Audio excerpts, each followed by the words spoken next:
Why hello there and welcome to this video. Since the 2024 election, it has become very clear to me that very many people who claim to be on the left are sort of like transphobe curious. Like they're not exactly sure what they should do on the issue of trans rights. And they're sort of like curious about how far they can throw us under the bus, how many of us they can throw under the bus before it becomes a real big political problem for them.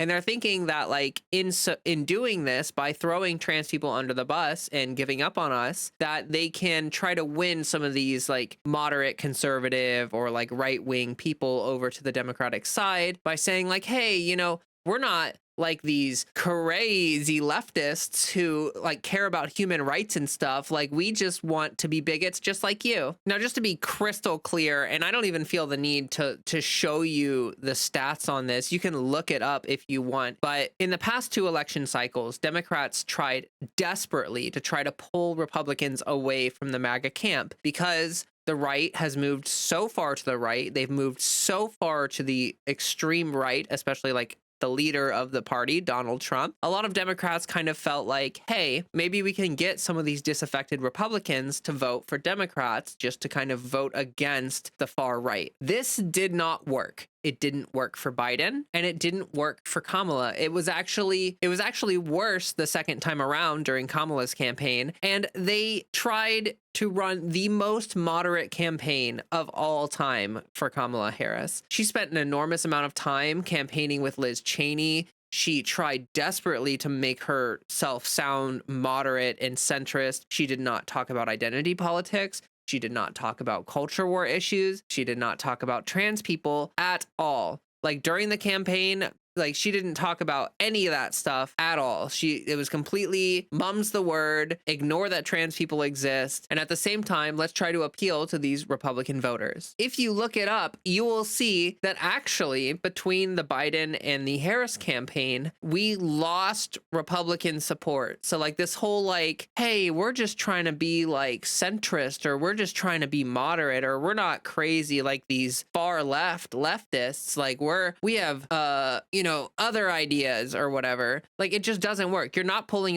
anyone over. And as a matter of fact, you're losing support from your own base because people see how unprincipled people that do this are. They see that like there's no spine, there's no willingness to stand up for minorities or other people that are being targeted in our political climate. Like there's just no appetite for it. It's disgusting to see because quite frankly, it shows that a lot of these Democrats care more about like what they think the public perceives them as than like principled stances. Like they don't care about their principles at all. They just care about like, how does the public think about this kind of issue? And how can I position myself to make the least amount of people angry? Thinking like that just does not work. People can smell it a million miles away. It's inauthentic. It comes off as super fake and it doesn't draw anyone in. It's like you're workshopping your beliefs and it just like, I hate it. Well, anyway, we are here today. We are gathered here today to talk about Gavin Newsom. I do not like Gavin Newsom. He has never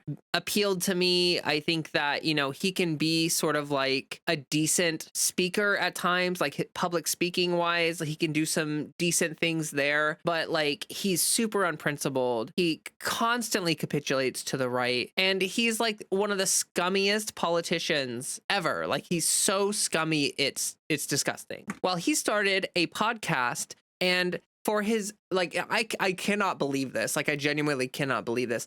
For his first guest ever, he brought on Charlie Kirk for his first guest ever. That alone is enough to be like, what are you doing? Why are you having this right-wing lunatic on? Like, why are you broadcasting his message? Now, it would be one thing if he like showed up to this like ready to debate, ready to debunk things, and ready to stand his ground on what he believes is right and, the way forward for the country. But instead, he just spent like the entire podcast being like, yeah, no, Charlie Kirk, you're right. You're so right, my guy. You are the most right. I agree with you. You're so right. I mean, like, honestly, like, I don't even know what I'm doing. Like, I don't even know where I'm supposed to go. Can you give me advice, Charlie Kirk? Can you please tell me what to do? And like, you may think I'm kidding or joking around, but I'm being dead serious. we're about to listen to it. He literally asks Charlie Kirk, what do we do? What do we do? And it's like, you should not give a single solitary shit about what Charlie Kirk thinks that the Democrats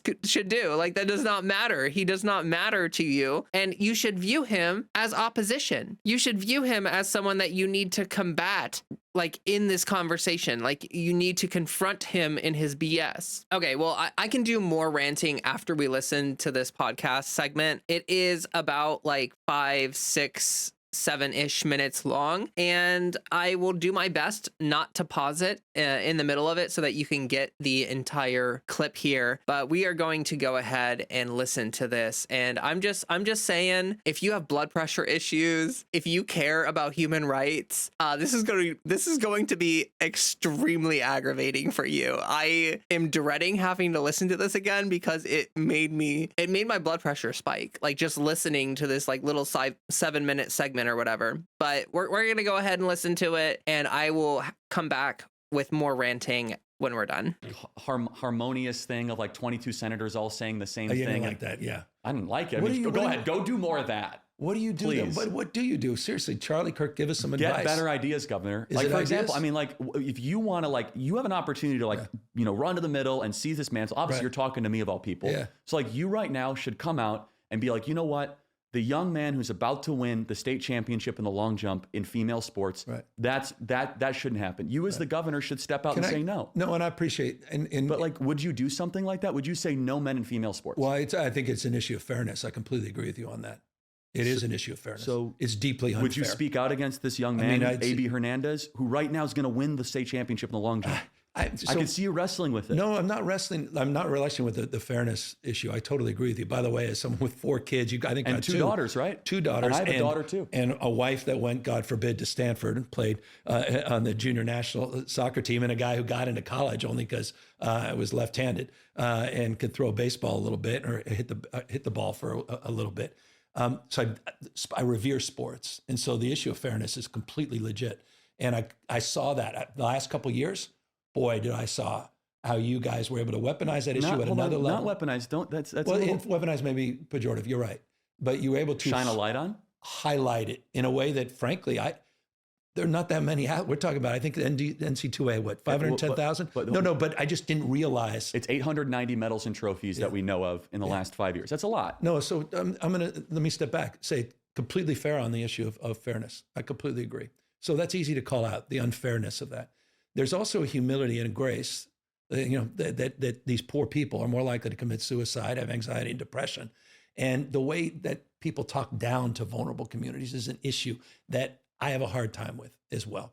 So both things I can hold in my hand. How can we address this issue with the kind of decency that I think, is inherent in you, but not always expressed on the issue? No, I get it. At the same time, deal with the unfairness. So you asked a good faith question, like, how do we Democrats get out of the wilderness? Yeah. This one is an 80-20 issue. New York Times poll, right? That's I agree with you. We're getting crushed on. Crushed. And you have an opportunity in the state to be like, look, I have a heart for A.B. Hernandez. I have a heart for the San Jose volleyball player. Yeah. Let's give them compassion. What's not fair is just for like entire woman's sports. I agree. By the way, I agree with you. And it's interesting. I stress tested this, Charlie. I was wondering, I said, in California, and I've been a leader in the LGBTQ space, as you know, back in 2004, was marrying same-sex couples. And I know we have different opinion on marriage equality. And so I've been at this for years and years. I take a backseat to no one. But I was actually on the issue of sports, which in the last few years has just exploded.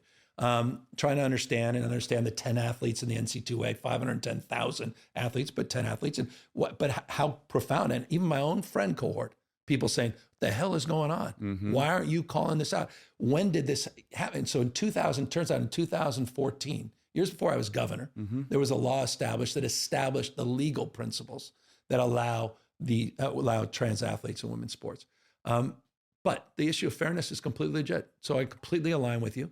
And we've got to own that. We've got to acknowledge it. I don't say that through the prism of politics, because you disagree with same-sex marriage on principle. Mm-hmm. And so I'm not, and by the way, I value the fact that you're not trying to walk away from that principle, because electorally, that's I'm in the minority of it. Yeah, in the minority. And I don't want to walk away from this principle because it's electoral, but it is an issue of fairness. And I think Democrats have lost that. I think that I wish that we would have done this podcast last week. Because the U.S. Senate just every Democrat voted against that bill. And I'm just telling you, like, again, I'm not one to give Governor Newsom advice. You guys are giving us an 80-20 issue that is just permeating the country. It's such an affront to our senses. And you look at these videos, Governor, because it's not just that it's, okay, you read an article about it, but these young men that are in these sports, they're throwing around girls, and it is an issue of fairness, but it goes to a broader arch narrative. There you go. Which is important. No, and this, I want to hear this. Which is this, that the Democrats, you guys will tend to view an incident through an oppressor-oppressed lens. Yeah. It's your training. It comes from college. It comes from, we as conservatives tend to view things through right or wrong or just or unjust. And the country is going far more in our direction and away from your direction, because the problem with oppressor-oppressed is eventually you run out of oppressors and you start creating them out of thin air. Yeah. And you start trying to say, well, these people must be blamed for all of our problems, and that's where you get a lot of the, let's just say for example, there's a Wall Street Journal editorial like, when will the white men shut up or stop complaining? That does no good for anybody, right? No. So what I'm getting at, though, is it's a worldview difference, right? I get it. And so that's why the issue is so much more powerful.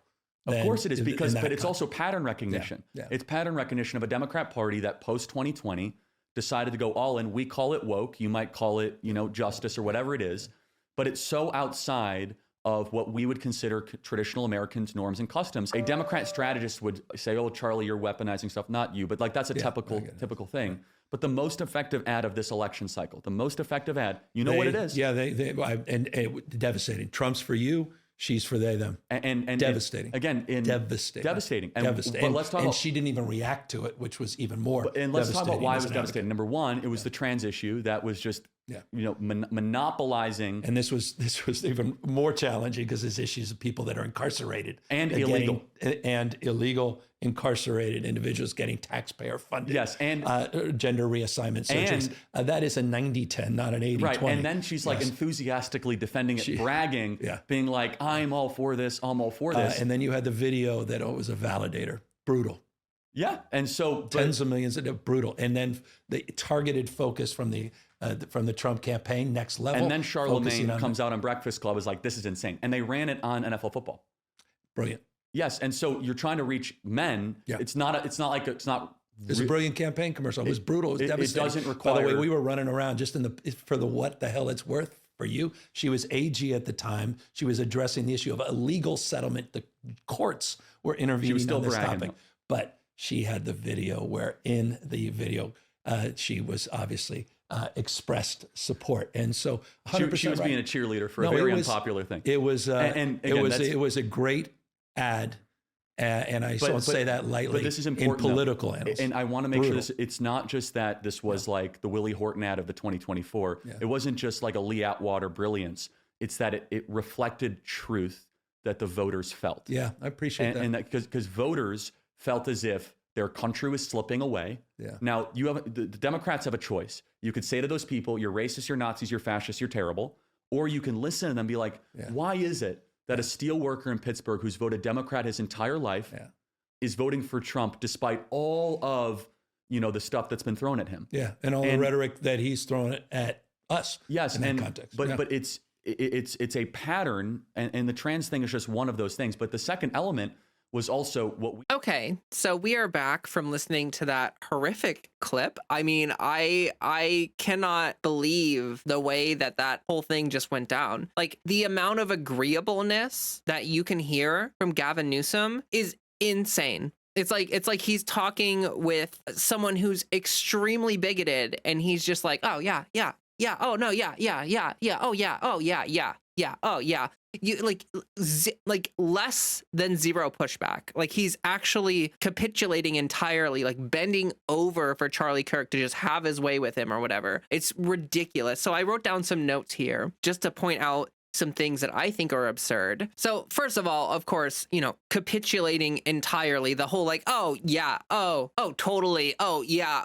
Like, you were literally just making Charlie Kirk, you're gassing him up. You're making him sound right and look right in front of all of your audience, all of these people that are listening to this podcast, hopefully not many of them. but you're just framing everything in the worst way possible. You're just giving over the narrative to the opposition and saying, you know what, you go ahead and frame it however you want, and I'm just going to kind of agree with whatever you say. So like, you know, it's whatever. It balls in your court is essentially what he's saying when he just like sits there and he's like, oh yeah, yeah, oh yeah. And the next part about this is that Charlie Kirk dead names and misgenders people during this conversation, and Gavin Newsom does nothing, says nothing, no pushback, no like, hey, like I encourage talking about these people with respect, you know, like nothing at all, just lets him do it.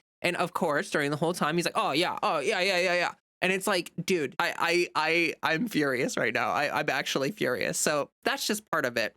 The next part of it is that it is very, very, very clear that Gavin Newsom knows literally nothing about the issue. Like, that's why he's capitulating over and over to Charlie Kirk in this conversation, is because he doesn't know anything about the issue. And this is actually something that I see really commonly among Democrats, which really has been frustrating me lately. They clearly spend zero time trying to look into or understand trans issues from a scientific perspective, from, you know, a modern perspective. Like, they don't actually put in any effort to learn about these issues. And it shows. It's super clear in this conversation that Gavin Newsom knows literally nothing about it. Like, does he know what HRT is? Does he know what that does to a person? Clearly not, because if he knew about HRT, then he would be able to, even the most basic rudimentary knowledge of the issue, Gavin Newsom would be able to be like, hey, well, like, there really isn't an unfair thing going on here if you consider like medical transition as a part of it. Now, of course, we could have a conversation about like people should be on HRT if they want to compete in sports with, you know, the gender that they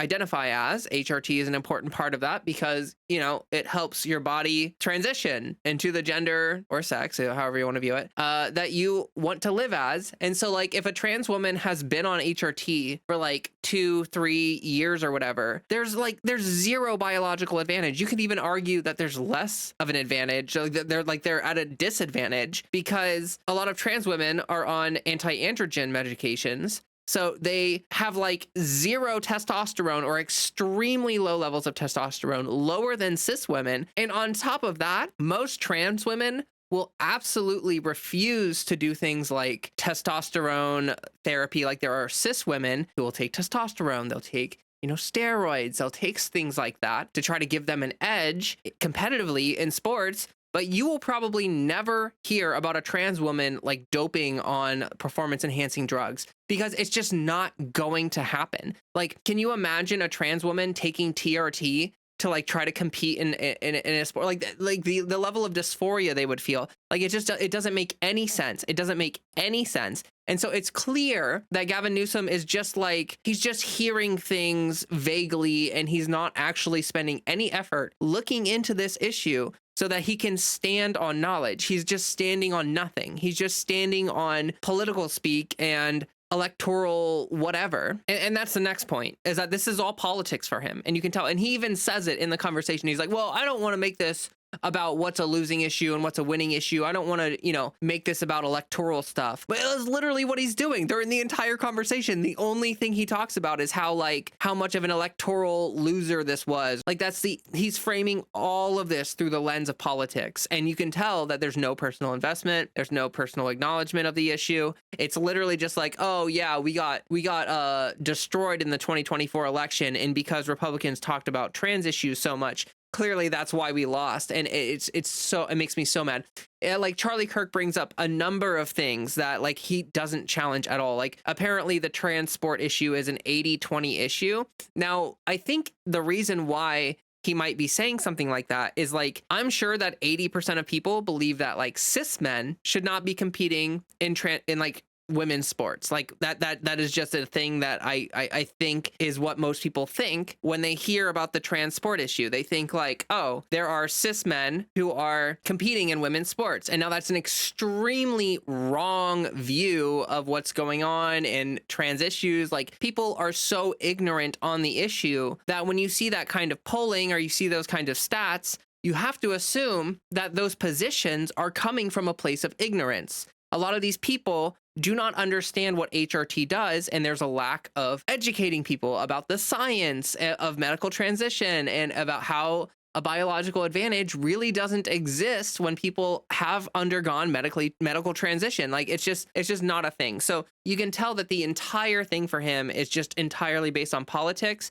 and you can tell that like he doesn't even understand where these numbers are coming from. He's just hearing them and he's like, oh, 80% of people say I'm wrong, so I'm wrong. It's like, do you see, like, and he even mentions that Charlie Kirk is willing to have an unpopular opinion. Like, Charlie Kirk is against same-sex marriage. And now that is an unpopular opinion. Most Americans support same-sex marriage. Do you see Charlie Kirk like sitting there like, oh, well, you know, that's actually like a big electoral loser for me. So like, maybe I should rethink. Maybe I need to be honest about the fact that like there's nothing wrong with this and that I'm just a bigot. Like, no, you don't see him doing that at all, because as evil as Charlie Kirk is, he's like principally evil. Like he's like standing on his like evil soapbox and shouting out into the void. And it just so like it makes me really mad how unprepared Gavin Newsom was for this entire conversation. It is very clear that Gavin Newsom just hopped on the podcast, like just like whatever he was doing right before, he was like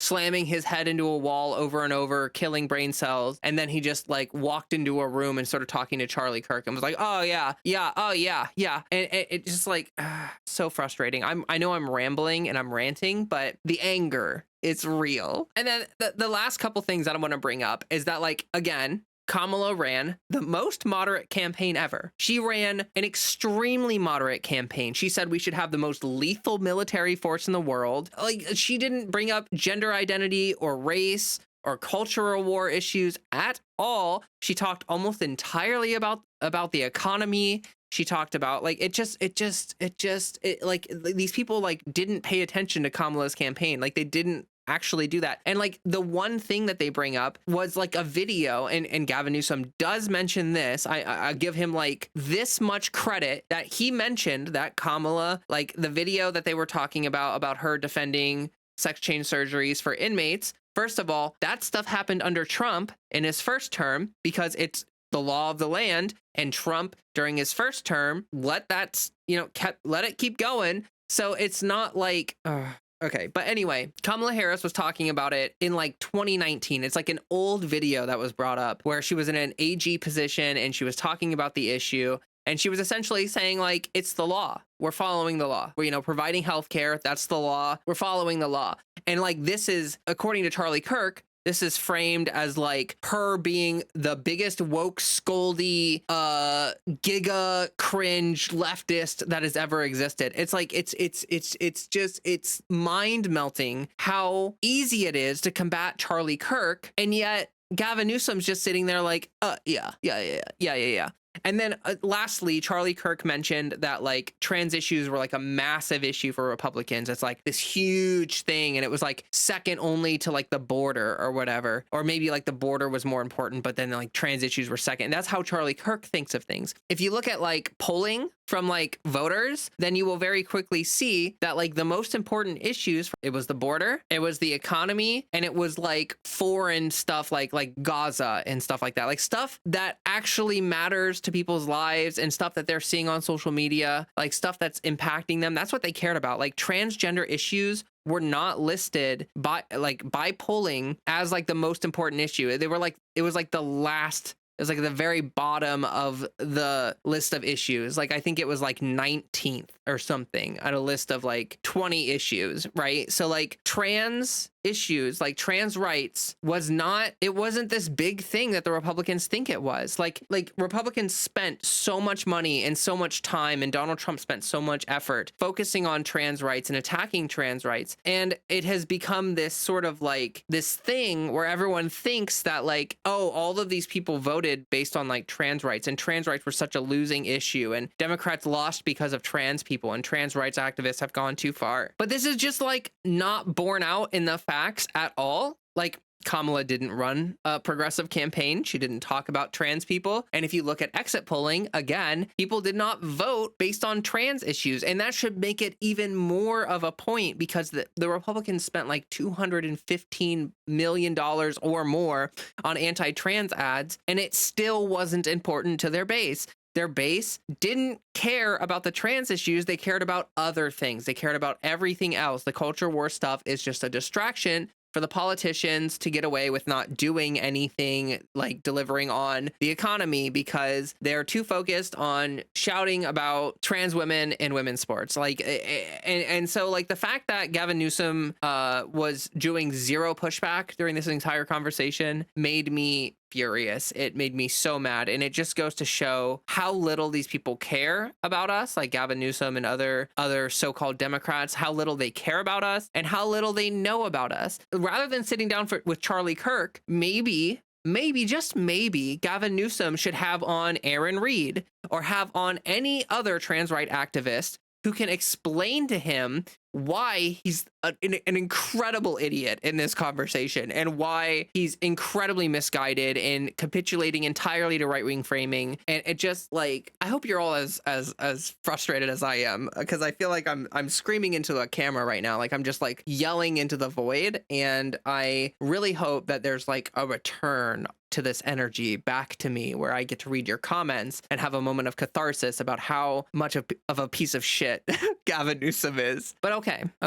I'm gonna simmer down a little bit. I'm gonna calm down. I have done my ranting. I have talked about it. I have gotten my opinions out there. You are all very much aware of how I feel about this conversation, about a lot of this kind of conversation that's happening in general, about like throwing trans people under the bus. Like you all are now very aware of how I feel about that and what's going on there. I want to talk about a story that will probably make you feel kind of good and bring a little bit of hope, just like a smidge of hopium, like a sprinkle of hopium into your life. Okay, so here we are. This is Erin in the Morning. I've talked about her a lot. You should, subscribe to her on social media platforms. You should do all that wonderful stuff, and you should follow her reporting, because she covers this stuff at a level of detail that no one else does. So she is goated, and honestly, like I'm super happy to see her like taking on this mantle and like really just taking this so seriously. Like she's doing the work. She's really doing the work. So I admire her a lot. I really appreciate everything she does, and seriously, like, slay.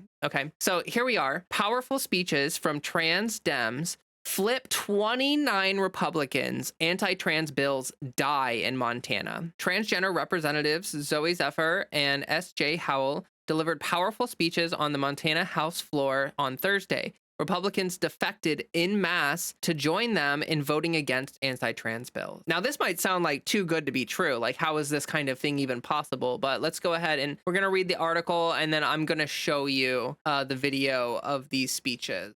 Something remarkable happened in Montana today. As has become routine, anti-trans bills were up for debate. The state has spent more than half of its legislative days this session pushing such bills through committees and the House floor, with Republicans largely voting in lockstep. But something changed. A week ago, transgender representative Zoe Zephyr delivered a powerful speech against a bill that would create a separate indecent exposure law for transgender people. Since then, momentum on the House floor slowed. Today, two of the most extreme bills targeting the transgender community came up for a vote. Transgender representatives Zoe Zephyr and S.J. Howell gave impassioned speeches. This time, they broke through. In a stunning turn, 29 Republicans defected, killing both bills. One Republican even took to the floor to deliver a scathing rebuke of the bill's sponsor. The first bill to reach the House floor was HB 675, a measure that would ban drag performances and pride parades in Montana. A previous drag ban had already been struck down by the courts after it was enforced against a transgender woman who was not a drag artist. to prevent her from speaking about public history at a library. In response, the bill's sponsor, Representative Caleb Hinkle, introduced HB 675 to circumvent that ruling. Rather than relying on state enforcement, this bill would grant individuals the private right to sue if a public drag performance took place, making it even more difficult to challenge in court. During committee hearings, Hinkle went even further, calling being transgender a fetish and arguing that the law was necessary to prevent trans people from dancing in public. And that's when transgender Representative Zoe Zephyr took to the floor. Okay, so here's the video of the speech. I'm just going to go ahead and play it. Representative Zephyr. Thank you, Madam Chair. Here I am again to rise on another bill targeting the LGBTQ community.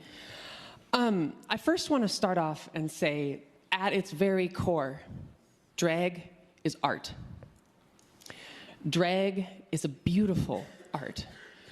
Drag has a deep history in this country, and it is a history that is important to my community.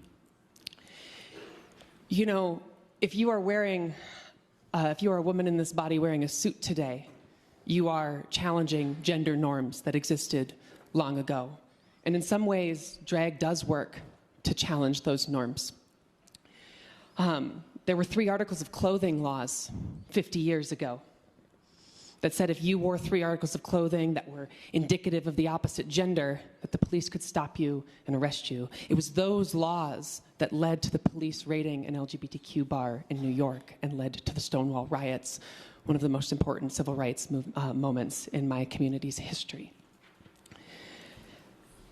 I also want to reject the notion, however, that these are, as the sponsor says, events where explicit content is expected or where audience expect risque entertainment.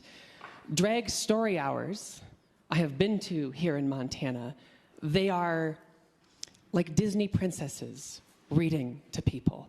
We had people come in and talk about this. These are spaces where people come up and they sit down in libraries and parents elect to bring their children and learn about books and the love of reading, and also, yes, be involved in part and to hear stories told from members of my community. That is important and that is beautiful, and I do not think that we should be standing up and saying that this art form, because it's somehow connected to my community, is not allowed. But there's something underpinning this that makes this even more insidious. And the sponsor called this a fix to last session's bill. It's important to note that last session's bill, when it was applied, the first application of this was not on a drag show. It was to prevent a trans woman from giving a history lesson in a library. That's where this came up. That's how this is going to be attempted to be applied, as an attack against the trans community. And we have even more examples of that, because in committee, when the sponsor closed on this bill, he said, "This bill is needed," he said, and I quote his words, "because transgenderism is a fetish based on cross-dressing." Those were his words for why this bill is necessary. And I'm here to stand before the body and say that my life is not a fetish. My existence is not a fetish. I was proud less than a month ago to have my son up in the gallery here. Many of you on the other side met him. When I go to walk him to school, that is not a lascivious display. That is not a fetish. That is my family. This is what these bills are trying to come after. Not obscene shows somehow getting in front of children. We have the Miller test for that. We have laws for that. This is a way to target the trans community, and that is my opinion and in the speaker's own words. Please vote no. Further discussion, Representative Essman. Now I'm only pausing to make it clear the next speaker is a Republican. Thank you, Madam Chair. To speak to the bill. Representative. I'm speaking as a parent and a grandmother. And I'm very emotional because I know the representative in C20 is also a parent. No matter what you think of that, she is doing her best to raise a child. I did my best to raise my children as I saw fit, and I'm taking it for granted that my children are going to raise my grandchildren as they see fit. Everybody in here talks about how important parental rights are. I want to tell you, in addition to parental rights, parental responsibility is also important. And if you can't trust a decent parent to decide where and when their kids should see what, then we have a bigger problem. So I advise you all to vote about parental rights, parental responsibility, and remember, we already have indecency laws in this state. We voted on one, I don't know, earlier this week, last week, sometime during the session. We all wanted to make sure we knew what indecent was, and now we know. Trust the parents to do what's right and stop these crazy bills. They're a waste of time. They're a waste of energy. We should be working on property tax relief and not doing this sort of business on the floor of this House and having to even talk about this. Please vote no. Question now arises on the motion of Representative C. Hinkle that when this committee does rise and report after having had under consideration House Bill 675, it recommend the same be passed. Those in favor of the motion vote aye. Those opposed vote no. Are there absentee votes? None, Madam Chair. Has every member voted? Does any member wish to change their vote? If not, the clerk will record the vote. Madam Chair, 44 representatives have voted aye, 55 have voted no. House Bill 675 has failed to pass second reading. Now we are going to listen to the next speech by a non-binary representative as they, do their thing as well. But I wanted to just take a moment to mention how that was powerful. That was a powerful speech. And it is clear to me, as it should be clear to all of you, that those words reached someone, at least that one lady, that one representative, I think her name is Sherry or something. She stood up and gave an impassioned speech in defense of a transgender representative.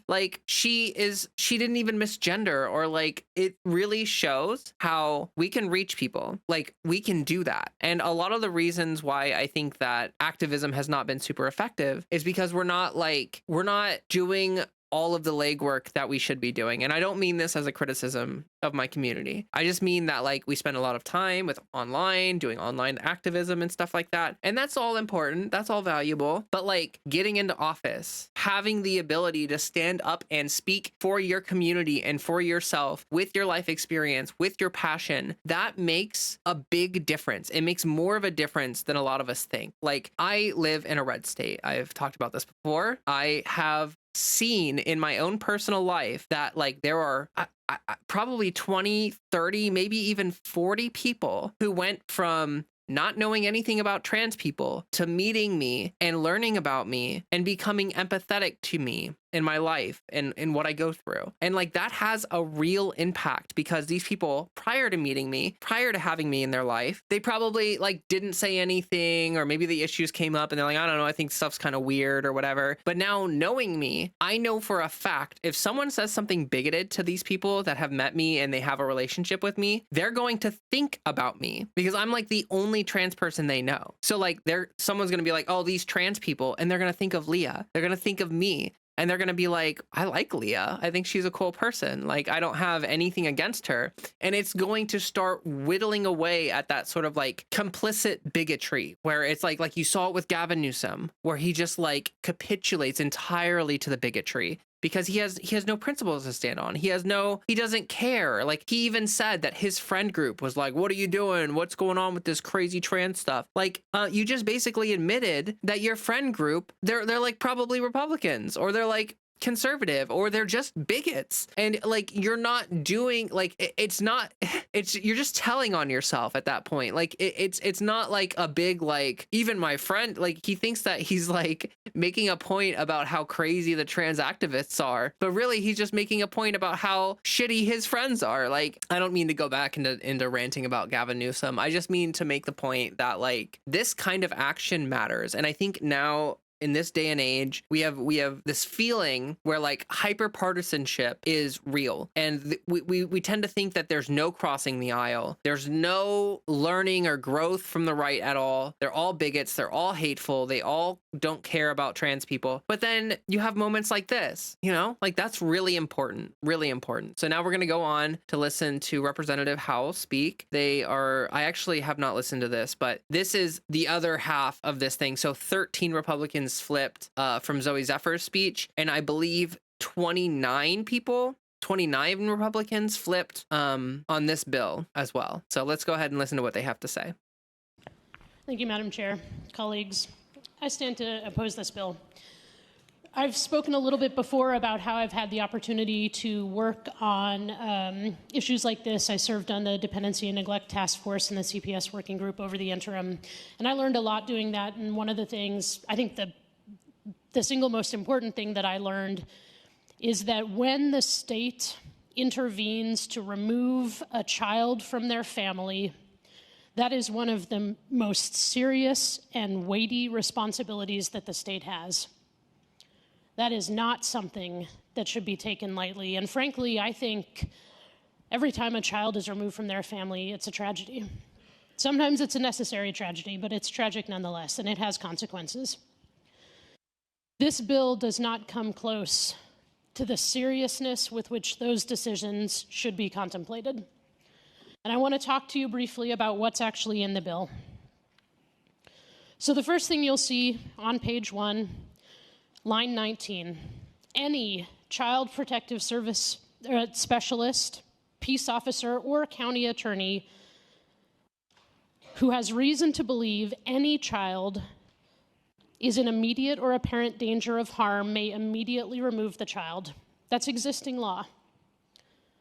What we're adding down below, line 24, a child transitioning gender with the support of a parent or guardian is considered in immediate or danger or apparent danger of or harm. That's a pretty big statement that we are making. Let's dig in a little bit. Transitioning gender is what we're looking at. It's not defined in this bill. It's not defined anywhere else in MCA. So what does that mean? Maybe it means, like the sponsor said, surgery or medical treatment. Maybe it means therapy, mental health care. Maybe it means a kid who gets a haircut and a new set of clothes. Maybe it means a name change. Are we talking about a legal name change or just somebody who wants to try out a different name? Are we talking about a young person who is experimenting in the safety of their home or their family? Does that count? Does this have to rise to the level of happening out in the world or at school? We don't know. We don't know. A strict reading of this bill could include all of that. So then what happens? Mandatory reporters are now required to call the CPS centralized intake and report immediate or apparent danger or harm to kids because they've got a new haircut and a new name? How is a teacher supposed to know whether the kid who's new in their class is a tomboy or a trans kid? But they're a mandatory reporter, so I guess they're calling. And now CPS have to investigate. This is legislative intent. It's in statute. So they have to investigate. So what happens now? Those CPS workers who, by the way, are already busy working to protect kids and support families who are dealing with issues like domestic violence, substance abuse, mental illness, real issues that we know are a problem in our state. They're also out there investigating these reports.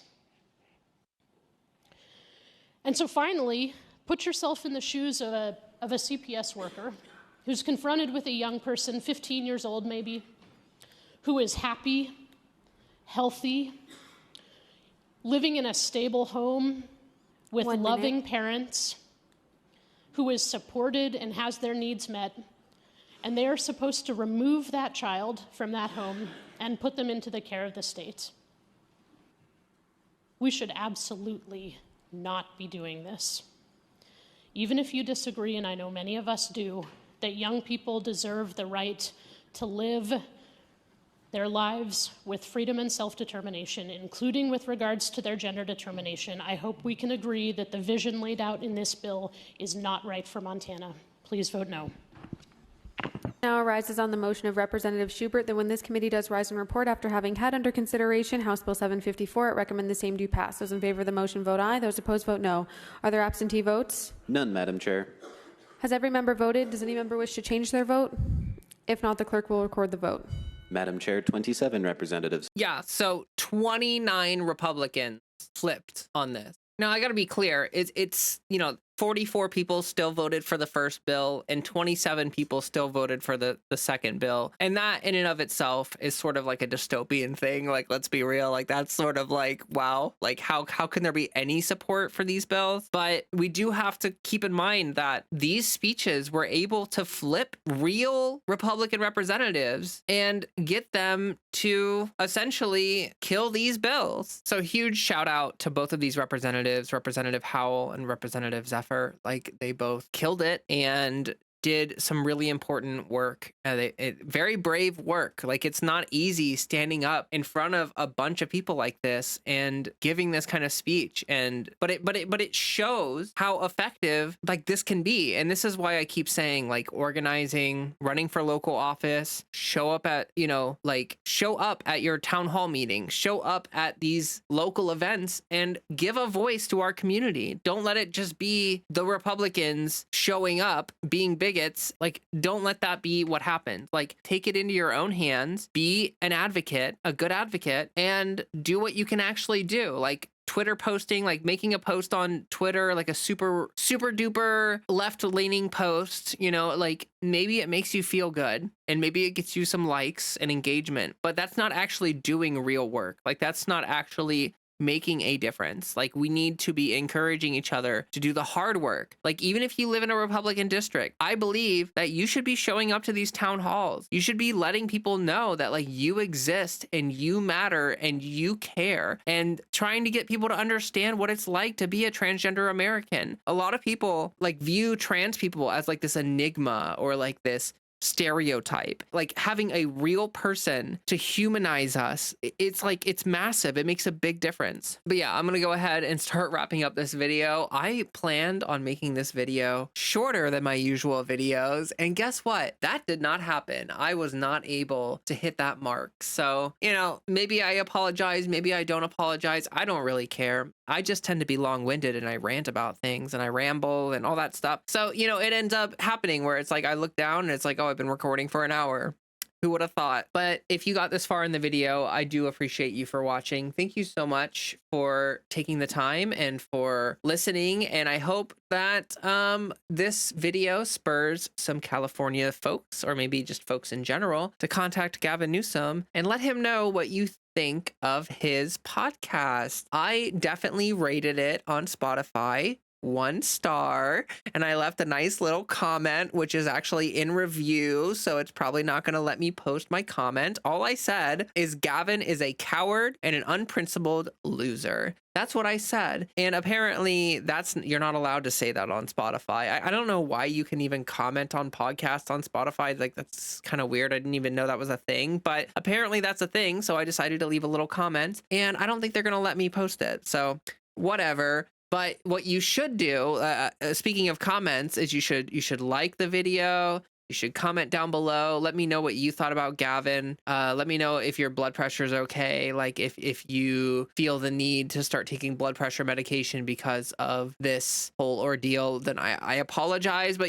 just let me know how you're feeling and what you're doing and all that stuff. And also make sure you subscribe to the channel so that you can get notified of my future videos, so you can get notified of what I'm doing. Hit that bell button, of course.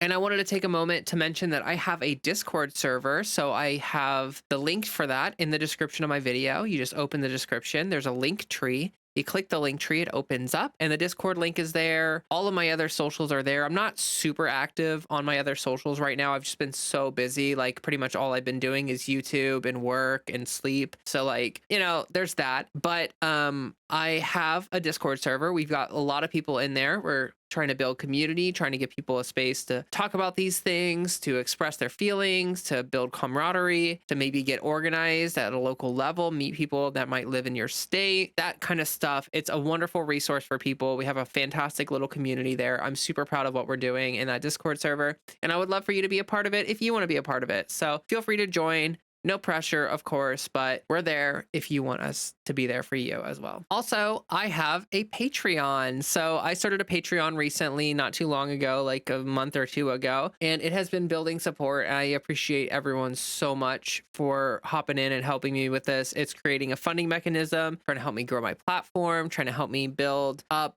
resources to make more content, to make better content. And I really appreciate anyone who's willing to help support me as a content creator. It means a lot. It really does mean a whole lot. So I've got names popping up on the screen right now. You can see the supporters popping up on the screen. And I would like to also shout out my super supporters. So the super supporters are people that have my top tier subscriber thingy or whatever on Patreon, and I appreciate everyone who is a part of that tier so much. I mean, I appreciate everyone who's a Patreon member, but especially my super supporters, because they go above and beyond, and it means a lot. So to shout those people out, we have Cal Fiore, Minty Mira, Jasmine Wilson, Maddie, Trisha Pizafred, Katie Bug, Sarah Buck, Nikki Notzel, Sarah, and Sam Howard. Again, thank you everybody who, like, every time I open up my Patreon and I see that there are more Patreon supporters, it really warms my heart. It really means a lot. It makes me feel like I can do this. I can build this platform. People are wanting to support me and help me do it. So it really, really does mean a lot. It's very encouraging. And